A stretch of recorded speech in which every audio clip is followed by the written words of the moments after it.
terkagum, amanku di dalam-Mu, Yesus. Kau membuatku sesuai rencana-Mu. Kau memegang setiap musim hidupku. Ku serahkan semua kekhawatiranku. Ku milik-Mu.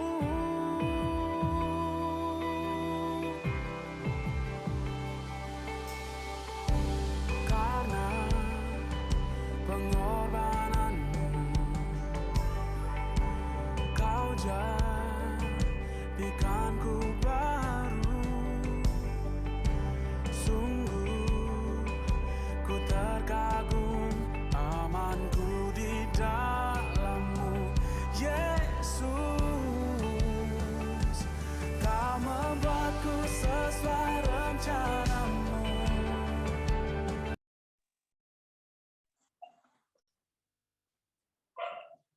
Shalom Bapak Ibu, saudara-saudari peserta kelas My Spiritual Journey. Saya ucapkan selamat datang di MSJ 3, angkatan pertama tahun 2023. Apa kabarnya Bapak Ibu, saudara-saudari? Sehat? Puji Tuhan. Saya yakin Bapak Ibu, saudara-saudari semua pasti sudah siap ya untuk mengikuti kelas MSJ 3 pada malam hari ini. Oke Bapak Ibu, sebelum kita mulai kelas, saya mengajak setiap kita boleh bersatu di dalam doa.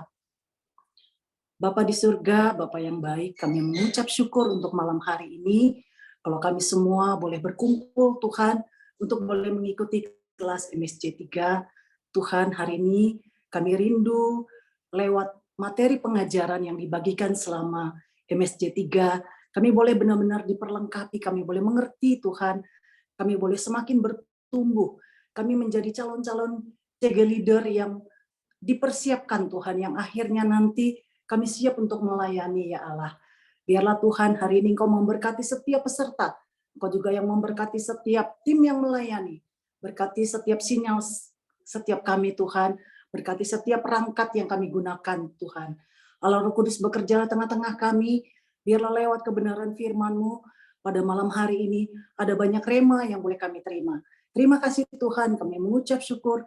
Hanya di dalam nama Tuhan Yesus kami berdoa. Amin.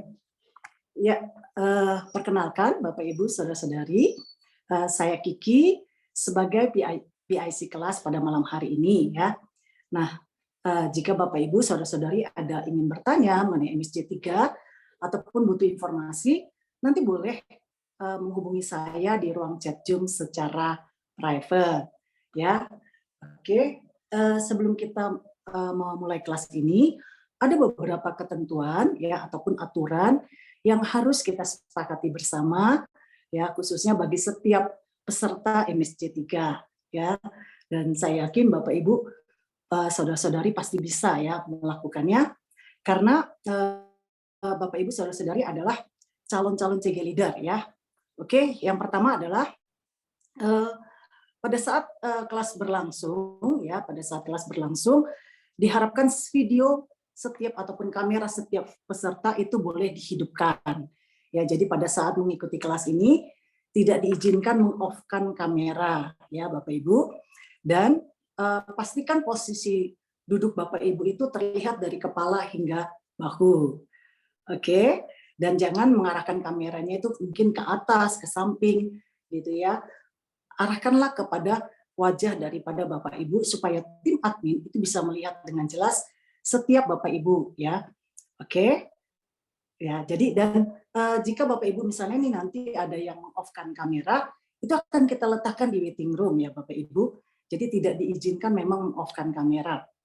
Selanjutnya demi kelancaran kelas dan agar Bapak Ibu bisa mengikuti materi pengajaran yang disampaikan oleh pengajar dengan baik dan efektif, diharapkan untuk tidak melakukan aktivitas lain. Ya, misalnya sambil browsing internet, ya sambil makan, ataupun misalnya sambil bermain game. Ataupun misalnya juga Bapak Ibu sambil mengerjakan tugas di kantor atau tugas kuliah yang nanggung gitu ya. Jadi di kelas ini fokuslah untuk mengikuti kelas ya. Jadi tidak boleh sambilan mengerjakan pekerjaan lain. Selanjutnya, tidak diizinkan juga sambil menyetir kendaraan atau mengendarai sepeda motor ya Bapak Ibu. Jadi kalau kami melihat ada yang mengendarai kendaraan atau sepeda motor, itu akan kita letakkan di meeting room. Selanjutnya, Bapak Ibu saudara-saudari juga boleh ya sambil mencatat ya untuk mengikuti kelas ini boleh membaca, melihat dari materi yang sudah di-share di grup, mempersiapkan alat tulis dan Alkitab, dan boleh sambil mencatat-catat hal-hal penting yang disampaikan pengajar. Kemudian, Bapak Ibu, misalnya nih ada keperluan mendesak ya. Nah, kalau ada keperluan mendesak, Bapak Ibu boleh permisi ya selama 5 sampai dengan 10 menit. Jadi boleh meninggalkan kelas, tetapi syaratnya video tetap harus dinyalakan. Oke, ya videonya tetap harus dinyalain, dan sebelumnya itu boleh menghubungi saya, menchat saya, ataupun admin MSJ di ruang chat Zoom secara private. Jadi chatnya jangan everyone, tapi chatlah secara private ya Bapak Ibu. Oke, nah selanjutnya saya akan mengajak setiap Bapak Ibu, setiap kita untuk boleh mengucapkan moto MSJ Regional Sumatera, saya harus berkualitas. Jadi nanti saya akan berikan aba-aba, 1, 2, 3, disertai gerakan tangan sama-sama kita ucapkan saya harus berkualitas. Oke, ya. Jadi Bapak Ibu semua sama-sama yuk sekarang acungkan tangannya ke atas di kepala seperti ini. Sudah? Semuanya? Yuk, calon-calon leader silakan. Udah? Oke, hitungan ketiga ya. 1, 2, 3. Saya harus berkualitas. Oke, terima kasih. Nah, malam ini kita akan belajar materi berkhotbah ya, yang akan diajarkan oleh PDM Paulus Angkawijaya. Ya, beliau adalah Wakil Kadep Edukasi Sinode ya, ini dari pusat dari Surabaya. Oke, silakan ditampilkan. Yuk.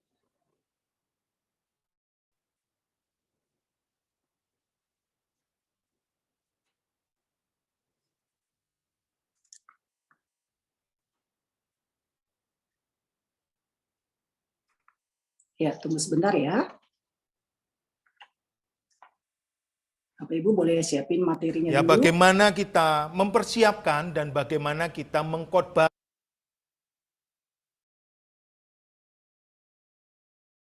Shalom Bapak Ibu Saudara sekalian, selamat datang di kelas MSJ 3, kelas di mana Anda akan diperlengkapi untuk menjadi seorang pemimpin di hadapan Tuhan.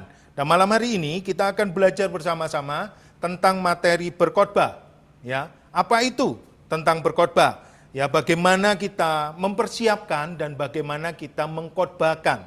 Ya, lalu yang jadi pertanyaan adalah bagaimana Pak kalau posisi saya ini orang yang tidak menyampaikan firman atau berkhotbah?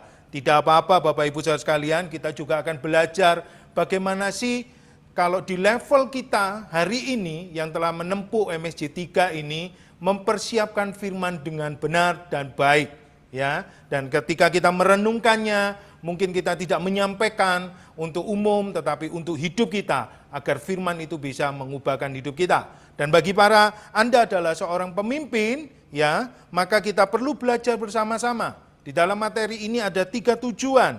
Yang pertama, agar setiap pemimpin CG itu menyadari pentingnya mempersiapkan firman yang akan dibagikan di dalam Connect Group. Ya, jadi kita mempersiapkan betapa pentingnya kebenaran firman yang akan kita sampaikan. Kira-kira ini Tuhan ingin menghendaki seperti apa? Perubahan seperti apakah terhadap hidup kita, bahkan terhadap CG atau member yang ada di dalam CG kita.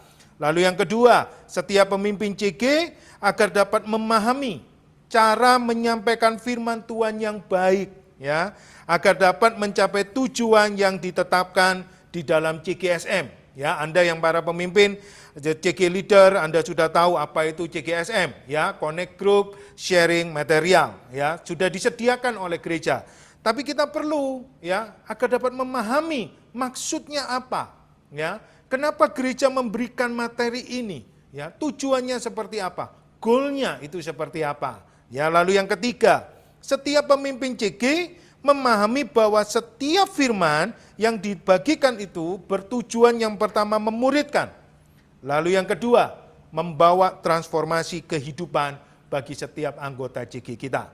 Ya, jadi firman yang kita sampaikan itu harus dipastikan untuk memuridkan setiap member yang ada. Lalu yang kedua, setiap member bahkan hidup kita yang menyampaikan mengalami transformasi kehidupan.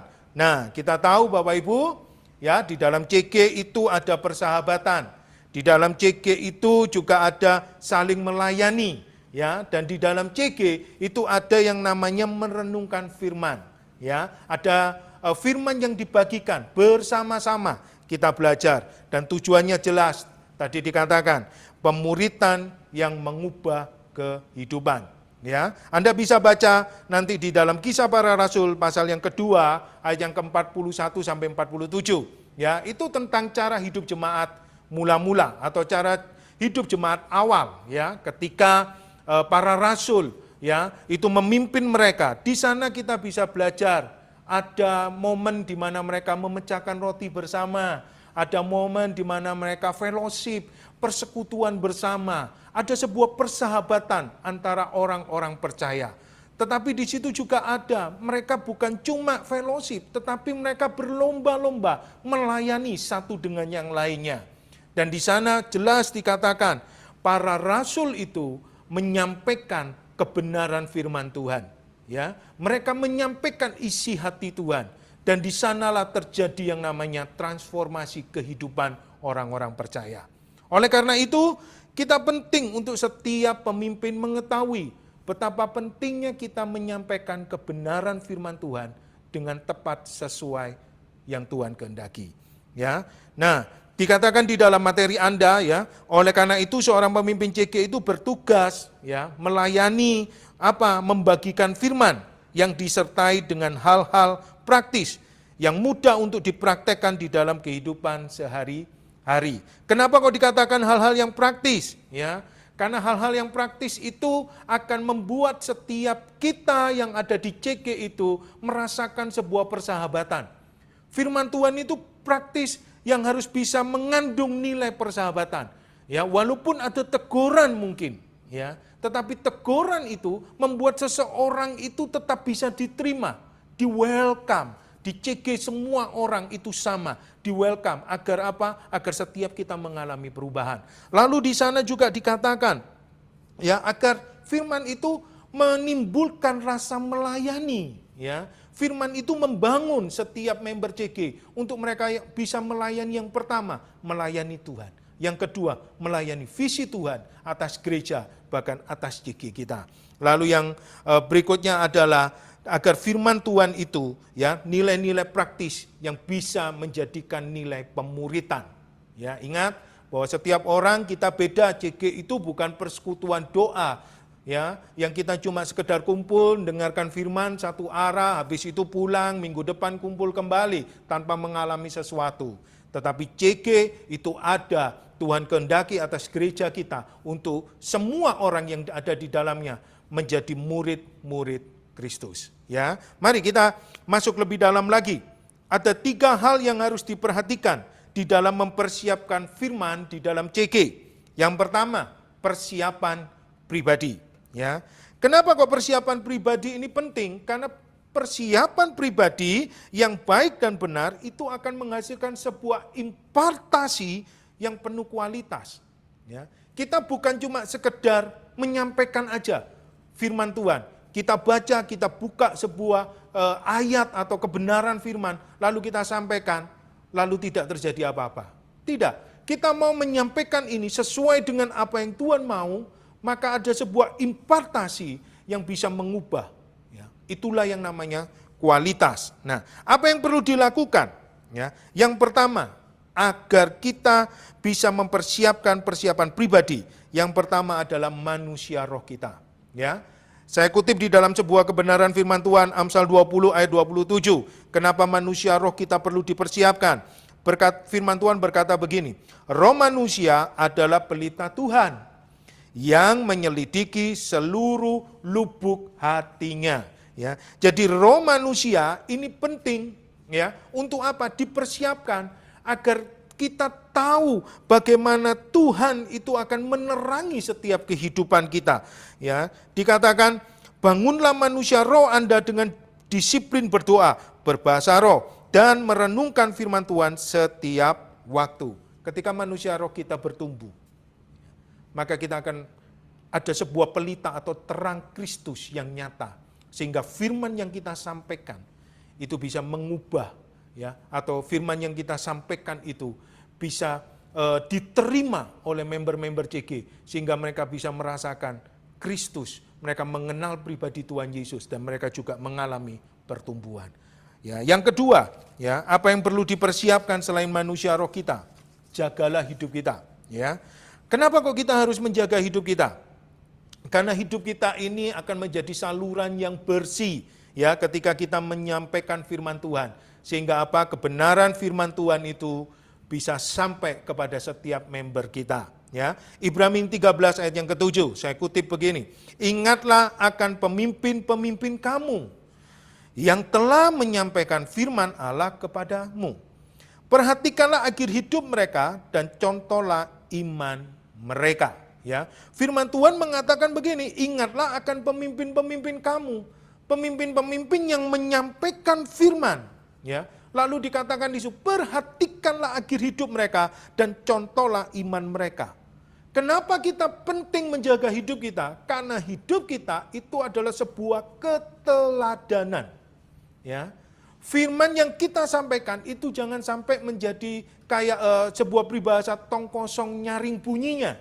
Ya, tidak ada keteladanan. Seseorang yang menyampaikan firman, maka orang itu yang dilihat bukan firman yang disampaikan pertama kali, tetapi apa? Kehidupan. Ya, makanya Ibrani tadi mengatakan, ya, orang yang menyampaikan firman itu, mereka juga menjadi orang yang sampai di akhir hidup mereka mempertahankan iman mereka, hidup mereka mengalami perubahan, hidup mereka serupa dengan Kristus. Ya, makanya kita perlu menjaga hati kita, ya, ketika kita menyampaikan firman. Lalu yang berikutnya, ya, persiapan apa yang perlu kita persiapkan? Yang pasti adalah persiapan hati kita. Ya, ini berbicara tentang motivasi kita yang harus murni. Ya, Bapak Ibu, kalau Anda mendapat sebuah kepercayaan, ya, untuk Anda bisa menyampaikan firman, tolong, ya, bahwa setiap firman yang kita sampaikan itu jangan sampai ada motivasi kepentingan pribadi kita. Ya, mungkin kita ingin menegur orang, ya, kita nggak suka mungkin, kita mau menyindir mungkin, ya, setiap member yang ada di dalam CG kita. Mungkin kita melihat member kita ini, aduh, ini sudah diberitahu berkali-kali, susah banget berubahnya. Lalu kita mulai, ya, membuat sebuah khotbah, ya, yang ambil dari ayat itu khusus untuk apa? Moga-moga, ya, orang ini ditegur Tuhan, orang ini bisa berubah. Tidak, ya. Firman Tuhan adalah tetap firman Tuhan. Ya, firman Tuhan izinkan Tuhan yang mengubah, bukan hidup kita. Makanya kita perlu yang namanya motivasi. Amsal 4 ayat 23 berkata begini. Jagalah hatimu di dalam segala kewaspadaan, karena dari situlah terpancar kehidupan. Ya, makanya kita perlu jaga hati. Ya, kalau motivasi kita salah, maka yang keluar adalah sesuatu yang salah, kehidupan yang bukan baik, tetapi bisa merusak. Ya, merusak hubungan di dalam CG antar member, antar kita yang menyampaikan. Tetapi kalau hati kita benar, motivasi kita benar, yaitu menyampaikan apa yang Tuhan inginkan, maka akan menghasilkan kehidupan. Ya, percayalah. Lambat laun, firman itu sendiri yang akan mengubahkan setiap member kita. Tugas kita adalah menyampaikan dengan hati yang murni, dengan motivasi yang benar di hadapan Tuhan. Lalu yang kedua, ya, tadi kita sudah pelajari, ya, kita perlu yang namanya persiapan. Lalu yang kedua, materi khotbah. Di buku Anda ada. Yang kedua, materi khotbah. Materi khotbah ini ada dua sumber, ya. Wow, gereja kita ini gereja yang memperlengkapi, ya. Jadi jangan khawatir para pemimpin-pemimpin, ya. Tidak perlu Anda susah payah sebetulnya, ya, karena gereja kita itu yang pertama adalah sudah menyediakan materi CGSM, ya. Nah, yang pertama adalah membagikan materi khotbah CGSM. Ya, tadi dikatakan connect group, sharing material. Ya, di sana setiap bulan ada 2 materi CGSM. Kalau di dalam 1 bulan, ya itu ada 4 minggu, maka 2 minggu itu Anda sudah ya diberikan kemudahan untuk Anda bisa mempelajari, ya Anda bisa mempersiapkan materi CGSM, lalu Anda bisa sampaikan di tengah-tengah member CG Anda, ya. Nah, lalu dikatakan dan sisanya, ya minggu yang berikutnya, ya itu Anda perlu untuk apa? Mempersiapkan khotbah. Tetapi khotbah ini tetap harus sesuai dengan tema bulanan yang ada di gereja, ya. Kalau kita di gereja Surabaya Barat, GMS Surabaya Barat, maka ada tema yang sudah disediakan, ya, yang tiap minggu itu sudah ada. Paling mudah adalah lihatlah tema itu di dalam materi CGSM. Ya, kalau itu Anda ada di gereja lokal, gitu ya, dimanapun Anda berada, ya, Anda juga bisa melihat tema-tema yang sudah ditentukan oleh gembala-gembala di sana. Di sanalah Anda mulai merenungkan, ya, Anda mulai berdoa, ya, minta hikmat Tuhan, ya, agar Anda mendapatkan kebenaran firman Tuhan yang untuk Anda renungkan, Anda persiapkan, lalu Anda bisa bagikan di CG, ya, agar tetap sama sesuai dengan tema yang sudah ditetapkan. Nah, kita akan lihat dulu ya sebelum kita akan lanjut di poin yang B, gitu ya. Nah, di buku Anda ada panduan praktis mengenai membagikan firman sesuai CGSM, ya. Nah, di materi Anda kita sudah persiapkan lembarannya, ya. Di sana ada ya apa yang perlu kita persiapkan, gitu ya. Yang pertama pasti bacalah materi CGSM itu, ya, minimal 1 minggu sebelum Anda menyampaikan. Dan saran saya jangan cuma 1 kali membaca, ya. Bacalah 2 kali minimal, ya, atau kalau bisa lebih baca terus, ya, agar kita itu bisa memahami, ya, agar kita itu bisa mengerti, ya. Firman Tuhan katakan renungkanlah firman Tuhan ini siang dan malam. Siang dan malam itu bukan cuma bicara waktu, tetapi berbicara tentang sebuah rutinitas kita untuk kita bisa memahami, mengucapkan terus firman itu, diingat-ingat terus. Agar apa? Agar kita bisa menangkap maksud Tuhan itu seperti apa. Ya, saran saya jangan cuma 1 kali, ya, atau mepet. Ya, hari Selasa, baru Selasa pagi kita baca materi CGSM, malam kita sampaikan. Maka percayalah, ya, kita tidak akan bisa menangkap maksud Tuhan secara utuh 100%. Ya, materi ini ada untuk mengingatkan setiap kita agar kita bisa mempersiapkan dengan baik. Lalu yang kedua, berdoalah untuk target yang ditetapkan dalam CGSM, ya. Jadi kita perlu berdoa. Iya, materi sudah ada, persiapan sudah ada. Kita doakan, targetnya apa, tujuannya apa. Dan ketika kita berdoa, kita ini lagi mempersiapkan tanah hati member kita itu menjadi tanah yang subur. Sehingga apa? Sehingga ketika kita menyampaikan, benih itu tepat di tanah yang subur, ya. Maka Tuhan akan menyiraminya dan Tuhan akan memberikan pertumbuhan, ya. Makanya kita perlu untuk mendoakan, ya, setiap tujuan itu dibaca. Kalau Anda sudah menangkap itu, doakan, bawa di dalam doa, ya. Lalu yang berikutnya, baca dan renungkan ayat-ayat firman Tuhan itu, ya, yang ada di dalam panduan itu, agar kita ini tidak salah, ya, agar kita ini bisa menangkap maksudnya. Ya, nanti kita akan belajar bagaimana caranya mempersiapkan, ya. Di sana nanti saya akan menyampaikan cara yang paling praktis untuk kita bisa mempersiapkan firman itu dengan baik, ya. Lalu dikatakan temukan kebenaran firman-Nya, ya, dicatat, ya. Di sana diulangi lagi. Sebetulnya CGSM itu sudah ada poin-poinnya, ya. Kalau saya membiasakan setiap poin itu saya baca lagi, ya, seperti di materi ini, ya, saya baca lagi, lalu saya kasih tanda. Kira-kira titik poin di mana yang Tuhan ingin tekankan untuk saya menyampaikannya di sana, ya. Jadi itu perlu dibaca terus, berulang-ulang, ya. Bacalah poin-poin itu, bagaimana langkah-langkah praktis yang harus diambil supaya kita dapat sampai pada tujuan CGSM hari itu, ya.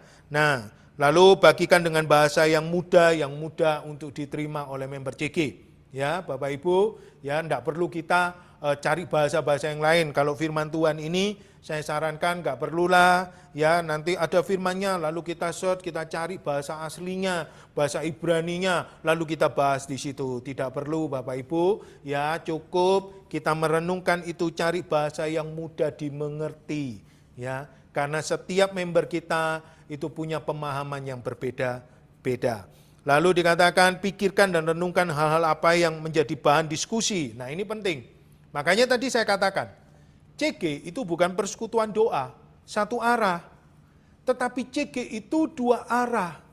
Karena kita mau sama-sama bertumbuh, ya, sama-sama dibangkitkan, sama-sama saling membangun satu dengan yang lainnya.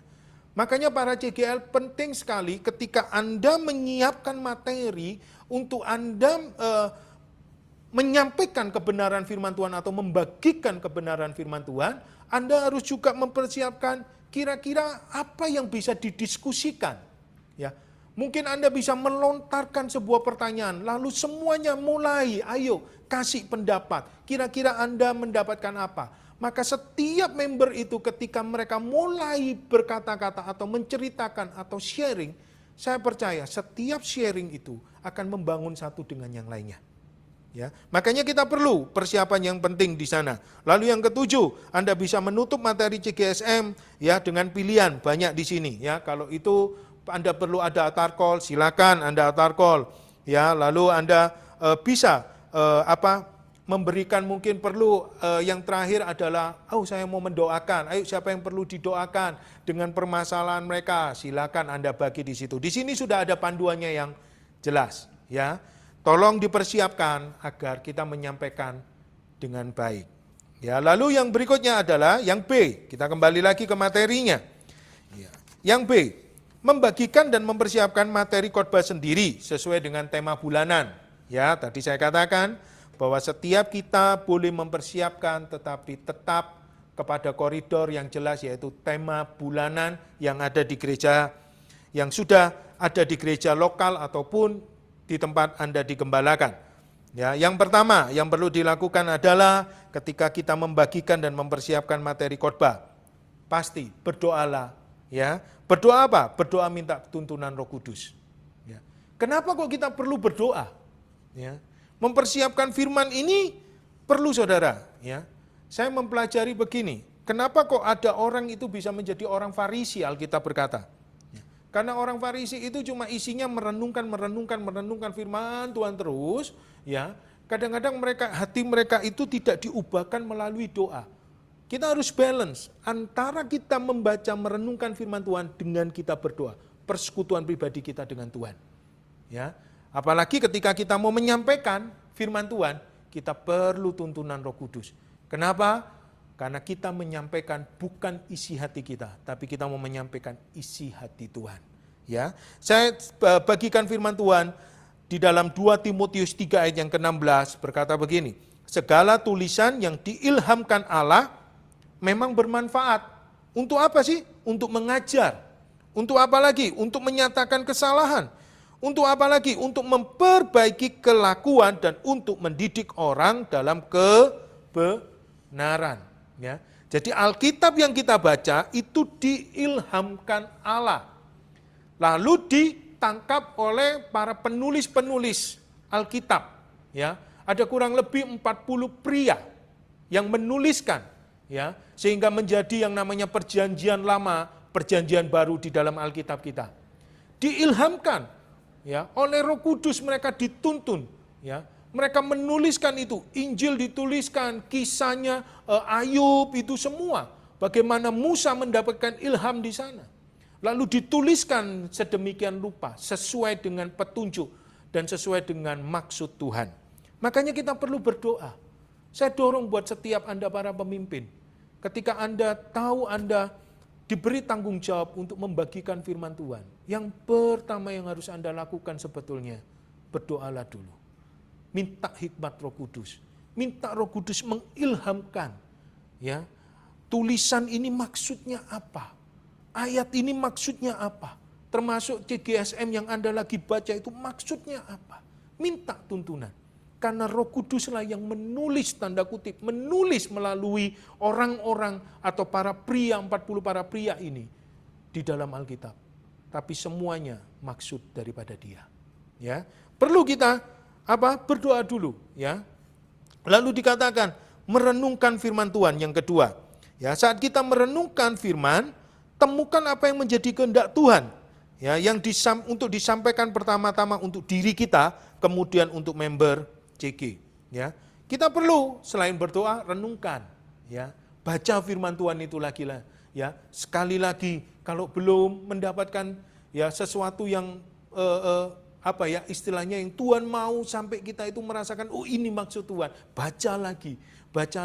Dan saya percaya setiap orang yang menyampaikan firman Tuhan, yang pertama diubah itu adalah yang menyampaikan dulu. Ya, Tuhan itu tidak pernah memberikan firman itu untuk orang lain dulu, tetapi untuk hidup kita. Ya, makanya tadi kan kita belajar, ya, jagalah hidup itu berbicara tentang keteladanan. Ya, menyampaikan firman yang disampaikan adalah keteladanan, yang dilihat adalah keteladanan perubahan hidup kita. Ya, makanya kita perlu renungkan itu siang dan malam, ya. Mazmur 119 berkata 105 ayat 105, firman Tuhan berkata begini, firman-Mu itu pelita bagi kakiku dan terang bagi jalanku. Ya, jadi kita perlu ya merenungkan itu terus, cari terus, ya. Apa sih yang dimaksudkan Tuhan? Yang pertama, ya.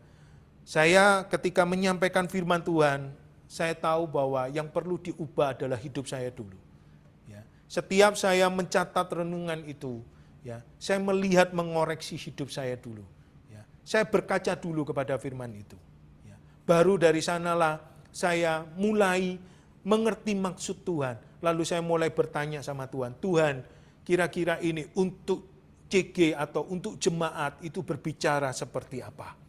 Ya. Disitulah ketika saya menyampaikan, saya tahu bukan saya ini cuma penyambung lidah Tuhan menyampaikan firman, ya. Atau saya ini cuma pembawa suratan kasih Tuhan, yaitu kebenaran firman Tuhan kepada member CG ataupun kepada jemaat. Ya. Karena apa? Karena saya membawa nama Tuhan, bukan nama pribadi saya. Ya, makanya perlu untuk kita merenungkan. Lalu yang berikutnya yang ketiga, ya, catat hasil renungan firman Tuhan itu. Ya, yang pertama, apa yang kita dapat dari renungan firman Tuhan itu? Ya, nanti kita akan belajar tentang sebuah kisah. Lalu yang kedua, apa yang Tuhan mau kita kerjakan? Ya, yang pertama tadi apa yang kita dapat, lalu apa yang Tuhan mau kita kerjakan, lalu yang ketiga adalah nasihat atau langkah-langkah praktis apa untuk menggenapi firman Tuhan itu. Lalu yang keempat, hal-hal yang kita perlu luruskan. Ya, hidup kita ini loh. Apa yang perlu kita rubah sesuai dengan kebenaran firman Tuhan. Lalu yang kelima, catat janji Tuhan. Ya, catat janji Tuhan. Saya percaya begini, Tuhan itu kalau ingin berfirman kepada kita, maka Tuhan itu punya maksud yang mulia. Ya, bukan cuma sekedar Tuhan itu menegur, mau mengubah kita, tetapi di balik itu semuanya, Tuhan itu cuma punya satu maksud. Janjinya, rencananya akan digenapi dalam hidup kita. Ya, makanya setiap kita mendapatkan firman pasti ada janji Tuhan.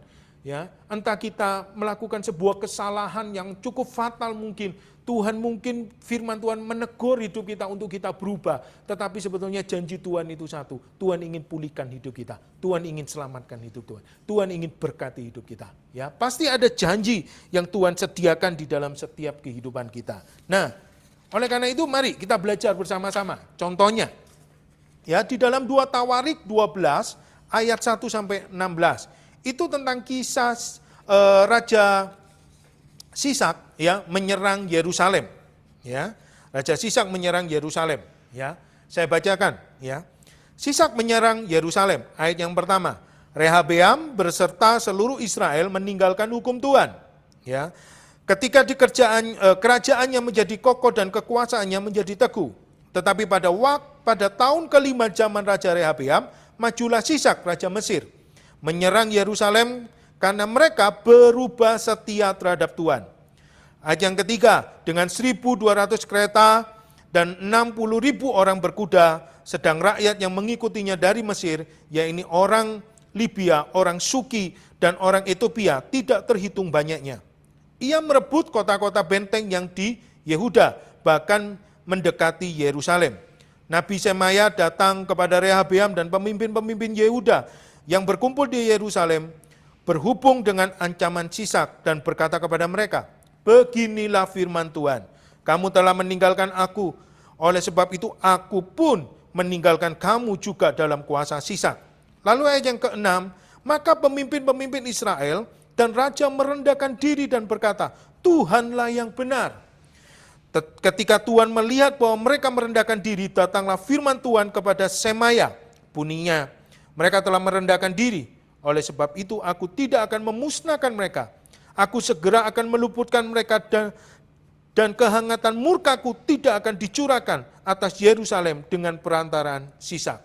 Ayat yang ke-8, tetapi mereka akan menjadi hamba-hambanya, supaya mereka tahu membedakan antara mengabdi kepadaku dan mengabdi kepada kerajaan-kerajaan duniawi. Maka majulah Sisak raja Mesir itu menyerang Yerusalem, ia merampas barang-barang perbendaharaan rumah Tuhan dan barang-barang perbendaharaan rumah raja. Semuanya dirampas, ia merampas juga perisai-perisai emas yang dibuat Salomo. Sebagai gantinya Raja Rehabeam membuat perisai-perisai tembaga yang dipercayakannya kepada pemimpin-pemimpin bentara yang menjaga pintu istana raja. Ayat yang ke-11, setiap kali raja masuk ke rumah Tuhan, bentara-bentara datang membawa masuk perisai-perisai itu dan mereka pula yang mengembalikannya ke kamar jaga para bentara. Oleh sebab raja merendahkan diri, surutlah murka Tuhan daripadanya, sehingga ia tidak dimusnahkannya sama sekali. Lagi pula masih terdapat hal-hal yang baik dari Yehuda. Raja Rehabeam menunjukkan dirinya kuat dalam pemerintahnya di Yerusalem. Rehabeam berumur 41 tahun pada waktu ia menjadi raja, dan 17 tahun lamanya ia memerintah di Yerusalem, kota yang dipilih Tuhan dari antara segala suku Israel untuk membuat namanya tinggal di sana. Nama ibunya ialah Naamah, seorang perempuan Amon. Perhatikan ayat ke-14, ia berbuat yang jahat karena ia tidak tekun mencari Tuhan. Bukankah riwayat Rehabeam dari awal sampai akhir semuanya tertulis dalam riwayat Semaya, nabi itu, dan Ido, penglihat itu, yang juga memuat daftar silsilah antara Rehabeam dan Yerobeam. Terus menerus ada perang. Kemudian Rehabeam mendapat perhentian bersama dengan nenek moyangnya dan ia dikuburkan di kota Daud. Maka Abia anaknya menjadi raja menggantikan dia. Ya, dari kebenaran firman ini kita mau mencari maksud Tuhan itu apa. Kita mau belajar hari ini. Ya, Bapak Ibu, ketika saya merenungkan firman ini, membaca firman ini, maka saya mencoba mencari sih kenapa ya raja ini bisa seperti ini. Ya, saya baca di pasal sebelumnya. Ya, jadi kisah ini adalah kisah di mana ketika Tuhan sudah mengatakan kepada Salomo bahwa kerajaan Israel itu akan dipecah menjadi dua. Ya, yang satu itu dibawa kepemimpinan Yehuda dan Benyamin. Ya, Yerusalem. Yang satunya itu 10 suku yang lain. Makanya muncul dua raja, yang satu Rehabeam, yang satu Yerobeam. Ya, yang memimpin dengan dua kerajaan yang berbeda. Ya. Dari situ Tuhan tidak taunya menyertai loh. Ya, apa? Raja Rehabeam. Tuhan memilih tetap yang namanya suku Yehuda di situ. Kerajaan Yerusalem dibuat kuat sedemikian rupa walaupun cuma dua suku, tapi mereka punya kekuatan yang luar biasa karena Tuhan memberkati. Sampailah di pasal ini. Ya, makanya ayat yang pertama ini dikatakan, ketika Rehabeam beserta seluruh Israel meninggalkan hukum Tuhan, ketika kerajaannya menjadi kokoh dan kekuasaannya menjadi teguh. Di tengah-tengah ya, Tuhan punya rencana, Tuhan memberkati. Enggak taunya Rehabeam bersama dengan rakyatnya meninggalkan hukum Tuhan. Diberkati sedemikian rupa. Kerajaannya kokoh, bahkan tidak ada walaupun cuma dua suku, semuanya kalau mau mendekati ya dua suku ini, bangsa ini, mereka takut. Ya, takutnya bukan karena kekuatan mereka, tapi takut karena ada Allah yang hidup. Ya, sampai apa? Sampai akhirnya di kisah ini Sisak raja Mesir itu menyerang. Kenapa? Simple, ya. Karena mereka meninggalkan hukum Allah. Nah, dari pasal ini kita belajar tadi dari poin-poinnya. Ya, kita tadi sudah sampai. Dari pasal ini kita belajar tentang Rehabeam yang meninggalkan hukum Tuhan dan mulai kompromi saat dia di dalam masa kejayaannya. Ya, jadi intinya adalah ya bahwa Rehabeam menjadi kaya, menjadi jaya, tapi dia kompromi dengan yang namanya dosa sehingga dia meninggalkan Tuhan. Ya, lalu dikatakan di poin yang B, beberapa poin yang dapat kita pelajari dari kisah Rehabeam. Pertama, waktu kita dibawa Tuhan tinggi, kita itu seharusnya tetap rendah hati dan berserah kepada Allah. Ya, Rehabeam kebalikannya, semakin dibawa tinggi sama Tuhan, semakin dia sombong, semakin dia merasa bahwa aku sudah cukup kuat, aku enggak butuh lagi Tuhan. Ya, padahal dia lupa yang memberkati, yang menjadikannya kokoh itu adalah Tuhan, Allah Israel yang menyertai. Lalu yang kedua, ya kita dapat poin juga orang yang merendahkan hati dan tidak memberontak atau melawan untuk melepas diri lepas dari perintah Allah akan menemukan Allah yang penuh kasih karunia. Ya. Sebetulnya kalau kita belajar dari kisah ini di pasal-pasal sebelumnya kita bisa tahu kenapa Tuhan itu masih tetap menaruh ya kasih karunia-Nya, karena yang diingat adalah Daud. Ya, Daud itu adalah orang yang berkenan ya, dan Tuhan sudah berjanji kepada Daud, keturunanmu tetap ya akan menjadi raja diberkati sedemikian rupa. Walaupun Salomo gagal, tapi Tuhan tahu bahwa rencananya tidak boleh gagal. Janjinya terhadap Daud tidak boleh gagal. Makanya ada kasih karunia kepada apa? Rehabeam. Ya, tetapi apa? Rehabeam beda, memberontak. Andai kata dia tidak memberontak, dia tetap rendah hati, maka kerajaan Yerusalem itu tetap menjadi kuat dan tetap menjadi kokoh sampai terus keturunan berikutnya. Ya, kita bisa baca kalau di pasal-pasal berikutnya kan itu sudah mulai pecah, sudah mulai terserak-serak di mana-mana Yehuda dan Benyamin. Lalu yang ketiga, orang yang tidak sungguh-sungguh mengikut Tuhan dipandang jahat di hadapan Tuhan. Ya, tadi ayat yang kedua ya dikatakan karena mereka berubah setia terhadap Tuhan. Makanya apa? Tuhan menghukum dengan mendatangkan Sisak orang Mesin. Lalu dikatakan ayat yang ke-8, tetapi mereka akan menjadi hamba. Ya, hamba-hamba apa? Walaupun dapat kasih karunia, ya, mereka tidak dimusnahkan, tapi mereka akan menjadi hamba. Dengan kata lain, bahasanya dahulu adalah mereka menjadi budak dari Mesir. Ya, mereka dikalahkan menjadi tawanan. Ya. Lalu poin yang ke-C, apa yang kita bisa pelajari dari Rehabeam di masa dalam kejayaan? Ya, kita harus ingat kalau hari ini Tuhan membawa kita dalam promosi, Tuhan memberkati kita, Tuhan memberikan kita kasih karunia, kita perlu belajar. Ya, sebuah sikap dari Rehabeam. Ya, yang pertama adalah kesabaran Tuhan itu berkat. Ya, tetapi bisa jadi masalah kalau kita tidak peka dengan Roh Kudus. Ya, tadi itu, ya, tadi sudah dijelaskan, ya, bagaimana ketika mereka bertobat. Ya, saya kutip di dalam ayat yang ke-14. Ya, dari sekian itu Tuhan sudah selamatkan, Tuhan sudah sabar. Okelah, kamu berubah Rehabeam dengan rakyatnya. Berubah, kembali merendahkan hati. Tuhan sabar lagi, Tuhan tunda. Walaupun Tuhan itu mau mengajar sebetulnya. Bukan mau menghukum, tapi mau mengajar. Agar mereka tahu mengabdi kepada Tuhan dan mengabdi kepada manusia itu seperti apa. Ya, Tuhan sabar lagi, Tuhan tunda.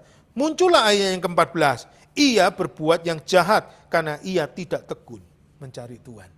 Ya, sebetulnya kesabaran Tuhan itu berkat. Ya, yang akan mendatangkan kita pemulihan, yang akan mendatangkan berkat kita. Oleh karena itu apa? Kita harus peka. Kalau sampai mungkin hari ini kita merasakan, oh kenapa kok tetap di dalam kondisi seperti ini? Seharusnya ya Rehabeam itu bersyukur, tidak dikalahkan total sama Sisak, tidak dihancurkan, tapi cuma disuruh menjadi hamba. Ya, saya percaya. Ya, kata-kata hamba di sini, Sisak itu cuma mengambil semuanya tapi tidak bisa memusnahkan. Ingat tidak ketika Ayub didatangi Tuhan, ketika iblis mendatangi Tuhan, lalu berkata kepada Ayub tentang Ayub, Tuhan berkata, oke, aku lepaskan semuanya, tetapi satu yang tidak boleh engkau sentuh, yaitu apa? Nyawanya. Ya, walaupun Ayub mengalami begitu, masih ada penyertaan Tuhan, karena iblis tidak bisa mengambil nyawanya. Ya, walaupun ada di dalam tawanan atau menjadi hamba Sisak, tapi saya percaya sekali bahwa Tuhan tetap melindungi ya Rehabeam bersama dengan rakyatnya. Lalu yang kedua, ya, ketika di masa kejayaan, apa yang bisa kita pelajari? Jikalau Tuhan tidak menyertai kita, hal-hal yang bagus pun bisa menghancurkan kita. Ya, hati-hati Bapak Ibu, ya, ketika kita sadar, ya, bahwa kita ini dibawa Tuhan sedemikian jaya, sedemikian diberkati, kita harus tahu bahwa itu adalah penyertaan Tuhan. Tanpa penyertaan Tuhan, maka hidup kita akan mengalami kehancuran. Ya, itu bisa disampaikan nanti, ya. Kita bisa terangkan itu kepada setiap orang-orang atau member CG kita. Lalu yang berikutnya, Tuhan kita adalah Tuhan yang adil. Ya, Tuhan itu menghajar, ya, dan Tuhan itu mengajar, ya, menghajar tapi dia mengajar, ya. Tadi itu ayat yang ke-8, ya. Tuhan itu memberikan hukuman, tandaku, ya memang menghukuman sesungguhnya sih sebetulnya, ya. Tetapi sebetulnya dibalik itu untuk mengajari, ya, agar mereka tahu bagaimana mereka merasakan mengabdi kepada Tuhan dan mengabdi kepada manusia. Agar apa sih? Agar orang Israel ini sadar, ya, untuk apa? Untuk mereka kembali mengabdi kepada Tuhan lebih enak daripada kepada manusia. Ada nilai pengajaran di sana, ya.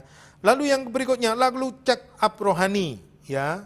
Nah, ini penting, ya. Catat itu, ya. Kira-kira apa yang perlu kita cek di dalam kerohanian kita? Oh, saat kita berhasil, ya. Gimana caranya sih? Aku itu tetap bisa di dalam kasih karunia Tuhan. Aku tidak mau seperti Rehabeam, ya, yang meninggalkan perintah Tuhan, begitu mudah melupakan Tuhan. Apa yang harus kita lakukan, ya?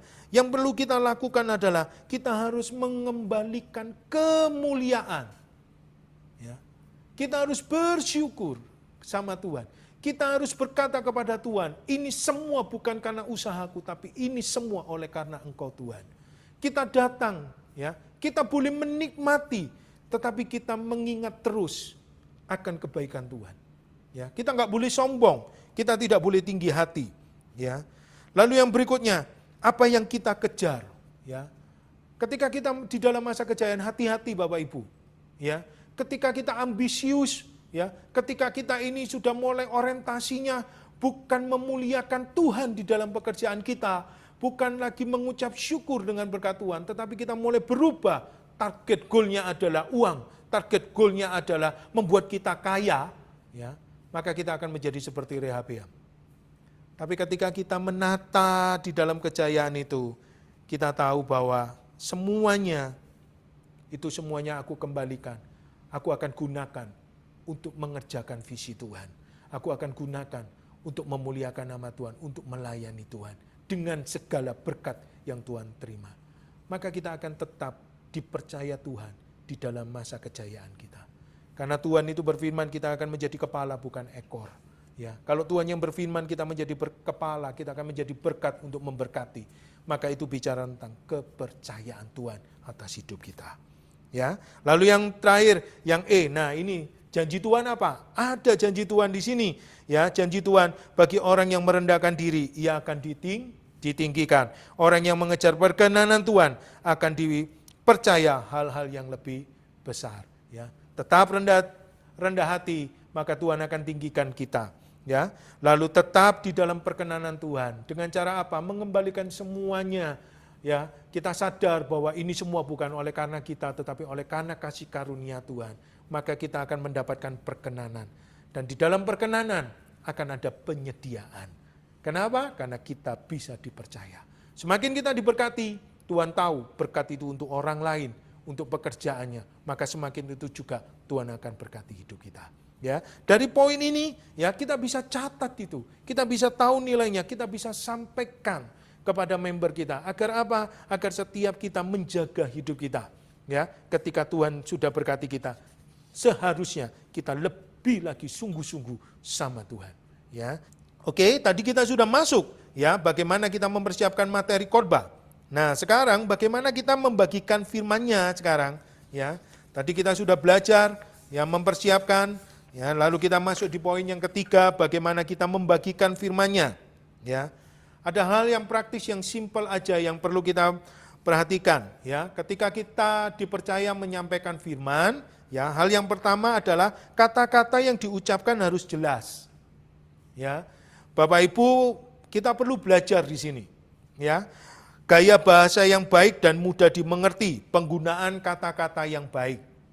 Ya, digunakan ya, kita hindari kalau kita mau ya bahasa-bahasa bahasa-bahasa yang banyak berguraunya ya, atau bahasa-bahasa gaul yang terlalu itu. Kita coba hindari. Karena apa? Karena di dalam CG itu kan multi orang gitu kan, ada yang dari mungkin kota ini, kota itu, kitanya semuanya jadi satu ya di sana. Kan tidak semuanya, contoh ini di Surabaya, semuanya orang Surabaya. Ya, pasti ada yang dari luar kota, luar pulau di sini. Kita pakai gaya bahasa yang baik gitu ya. Dan itu harus jelas ya. Jadi kalau menyampaikan jangan bahasa Surabayanya gremeng ya, begitu ya. Jangan Bapak Ibu ya, kita harus siapkan ini ya.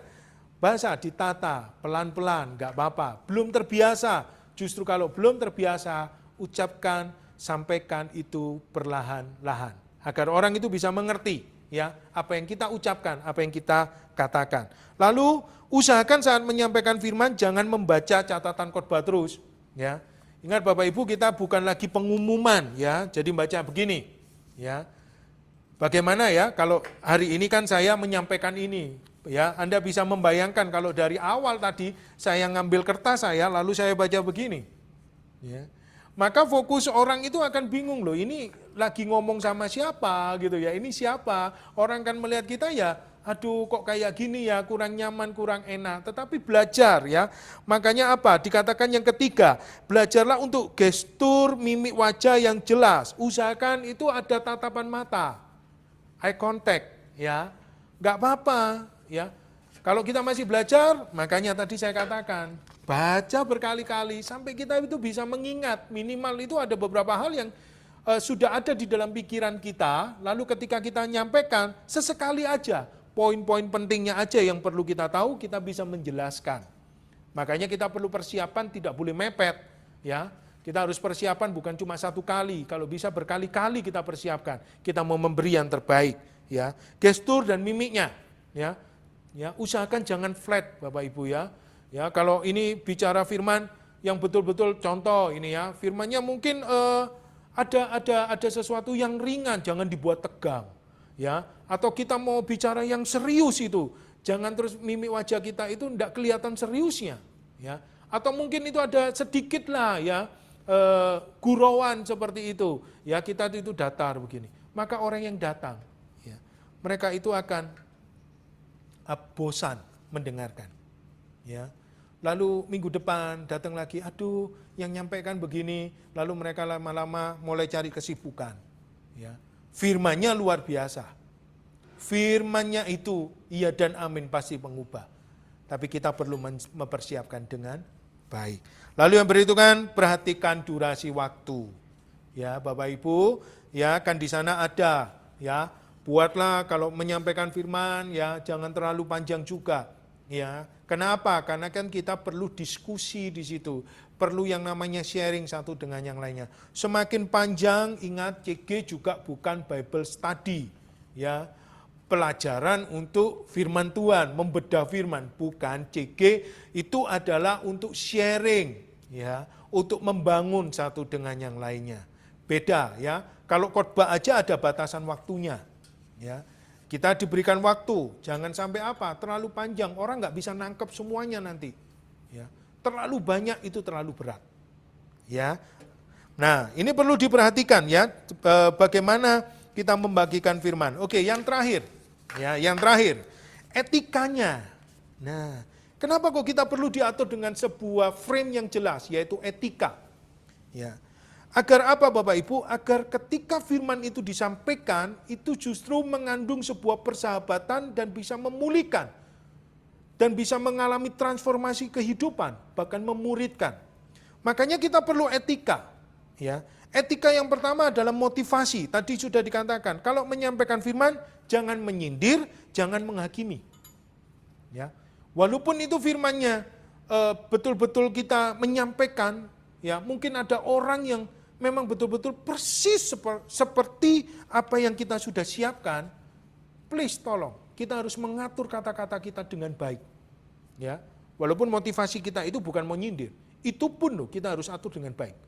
Apalagi kalau kita mau menyampaikan dengan tujuan menyindir. Ya, jangan ya. Karena ingat ya, penyampaian firman itu agar setiap orang mengalami transformasi kehidupan. Jangan sampai mereka kecewa. Ya, apalagi kalau ada kepentingan yang lain. Ya, tolong ya dijaga baik-baik ya. Saya tahu ya, saya juga belajar gitu ya. Mungkin kita mengalami masalah, mungkin kita ini mengalami kekurangan, maaf ya. Saya harus terbuka di sini ya. Kita tidak boleh kalau kita mengalami kekurangan, contoh dalam hal finansial gitu ya. Tolong jangan ambil firman Tuhan lalu kita dengan wajah mimik yang sedih gitu ya. Lalu kita ceritakan begitu, lalu kita menarik ibah belas kasihan orang untuk membantu kita. Ya, ingat ya, setiap orang yang menyampaikan firman ada kuasanya. Saya percaya ketika kita menyampaikan isi hati Tuhan, Tuhan akan lihat hidup kita, Tuhan akan berkati hidup kita. Ya, jadi jangan ya Bapak Ibu ya, kita itu menyampaikan dengan motivasi pribadi kita. Terus jangan menceritakan masalah member CG secara terus terang, ya sebagai contoh ilustrasi khotbah tanpa persetujuan orang yang bersangkutan. Ya, izin dulu kalau mau jadikan ilustrasi. Kalau orangnya tidak berkenan jangan. Ya, jadi ingat ya, jangan menceritakan masalah member CG ya dijadikan ilustrasi khotbah. Dan yang terakhir, motivasi yang murni. Motivasi kita cuma satu sih. Ya. Apa itu? Menyampaikan isi hati Tuhan. Ya. Mari Bapak Ibu, ya saudara sekalian, Anda yang hari ini dipercaya untuk Anda menyampaikan kebenaran firman Tuhan atau berkhotbah di CG, ya. Mari ya kita mau persiapkan dengan baik dan benar di hadapan Tuhan. Ingat, kita butuh pertolongan Roh Kudus. Berdoa, persiapkan, renungkan dengan baik, ya baca berkali-kali agar kita itu bisa mendapatkan maksud Tuhan. Lalu kita mulai ya mempersiapkan hati kita, ya lihat hidup kita, hati kita, kira-kira ada motivasi. Kalau memang muncul ada motivasi, lebih baik kita jangan menyampaikan firman, ya kita break dulu, berikan kepada pemimpin kita di atas kita, ya sampai betul-betul hati dan motivasi kita. Tujuan kita menyampaikan firman, satu, tetap terjadinya transformasi kehidupan di CG dan terjadinya pemuritan sehingga semua orang yang ada di dalam CG member kita menjadi murid-murid Kristus. Ya, mari kita berdoa untuk kebenaran firman Tuhan, untuk materi ini dan kebenaran firman Tuhan yang kita sudah dengarkan. Bapa, terima kasih Tuhan buat kesempatan ini kami bisa belajar Tuhan tentang materi berkhotbah, dan hari ini kami tahu kami harus mempersiapkan setiap renungan itu dengan baik.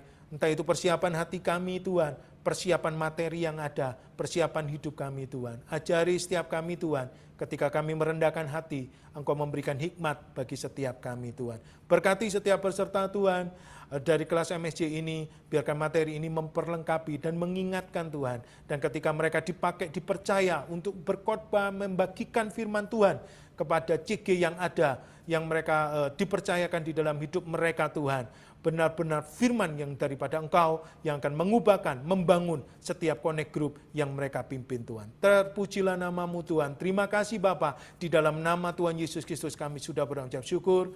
Amin. Tuhan Yesus memberkati.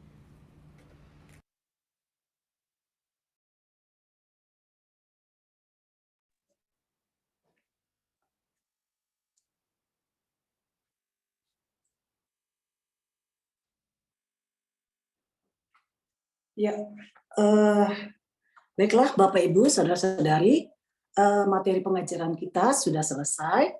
Ya, kita tidak ada Q&A, tetapi setiap Bapak Ibu yang ingin bertanya mengenai materi berkhotbah yang sudah disampaikan pada hari ini, Bapak Ibu nanti boleh mencatatnya, ya lalu mengirimkannya kepada admin MSJ 3 ini. Ya, nanti kita akan berikan kepada pengajar di Medan, ya, lalu akan dijawab, diberikan kepada Bapak Ibu jawabannya, ya. Jadi silakan Bapak Ibu kalau ada pertanyaan boleh nanti chat kepada admin MSJ.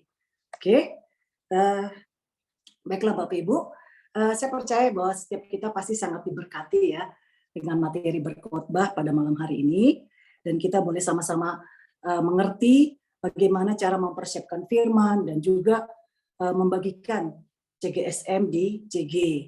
Ini saya yakin para CG leader, calon-calon CG leader sangat diberkati ya, sangat antusias untuk boleh menjadi berkat di CG. Oke, Bapak Ibu, sebelum kita menutup kelas pada malam hari ini, ada beberapa pengumuman penting yang ingin saya sampaikan. Ya, yang pertama, syarat kelulusan MSc 3 adalah menghadiri seluruh materi. Jadi MSc 3 itu ada 5 materi, Bapak Ibu. Nah, jika misalnya Bapak Ibu tidak dapat mengikuti salah satu materi pada angkatan kelas ini, Bapak Ibu saudara-saudari dapat mengulang hanya materi tersebut pada angkatan kelas selanjutnya. Dan rentang waktu untuk mengulang itu 12 bulan. Jadi kalau misalnya nih, Bapak Ibu lewat 12 bulan mengulangnya, maka Bapak Ibu saudara-saudari harus mengulang seluruh materi dari awal. Jadi kelima-limanya ya. Oke, yang kedua, kami menghimbau agar Bapak Ibu saudara-saudari, tugas akan diberikan nanti diberikan kepada di-share di grup oleh admin MSC ya, dan nanti boleh dikumpul dalam bentuk link Google Form ya. Ada tugas nanti ya Bapak Ibu setelah kelas ini selesai.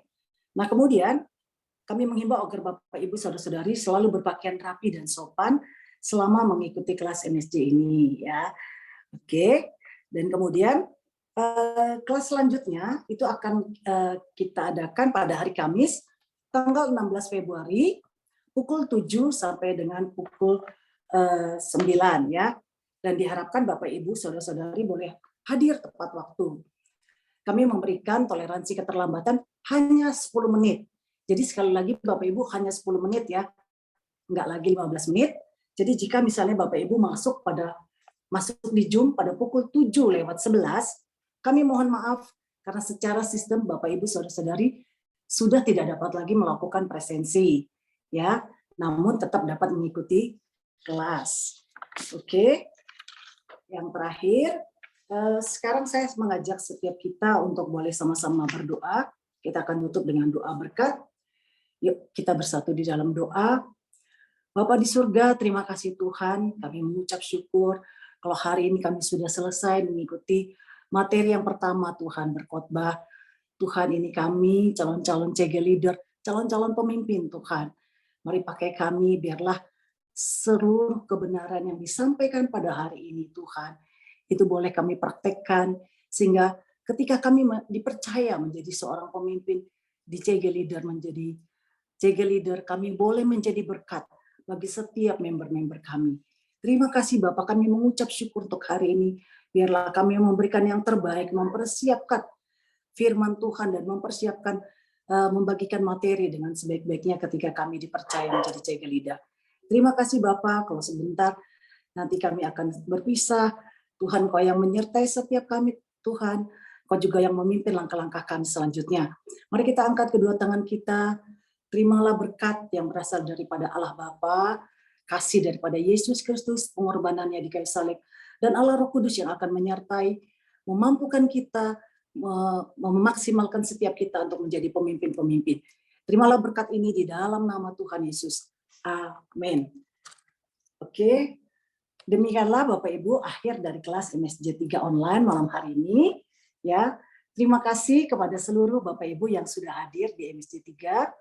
Bapak Ibu saudara-saudara sudah boleh meninggalkan kelas. Sampai jumpa di hari Kamis ya, tanggal 16 Februari pukul 7. Tuhan Yesus memberkati Anda semua. Amanku di dalam-Mu, Yesus. Kau membuatku sesuai rencana-Mu.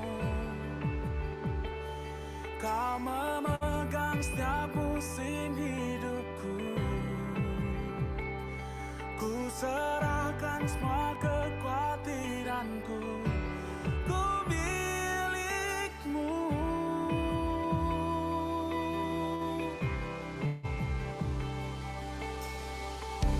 Karena pengorbanan-Mu, Kau jadikanku baru. Sungguh ku terkagum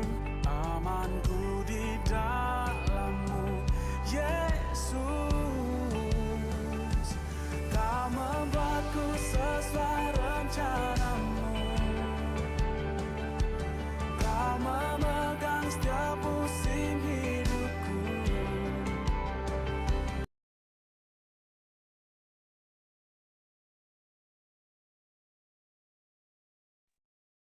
Yeay. Akhirnya selesai ya. Rekodnya. Ya. Rekodnya.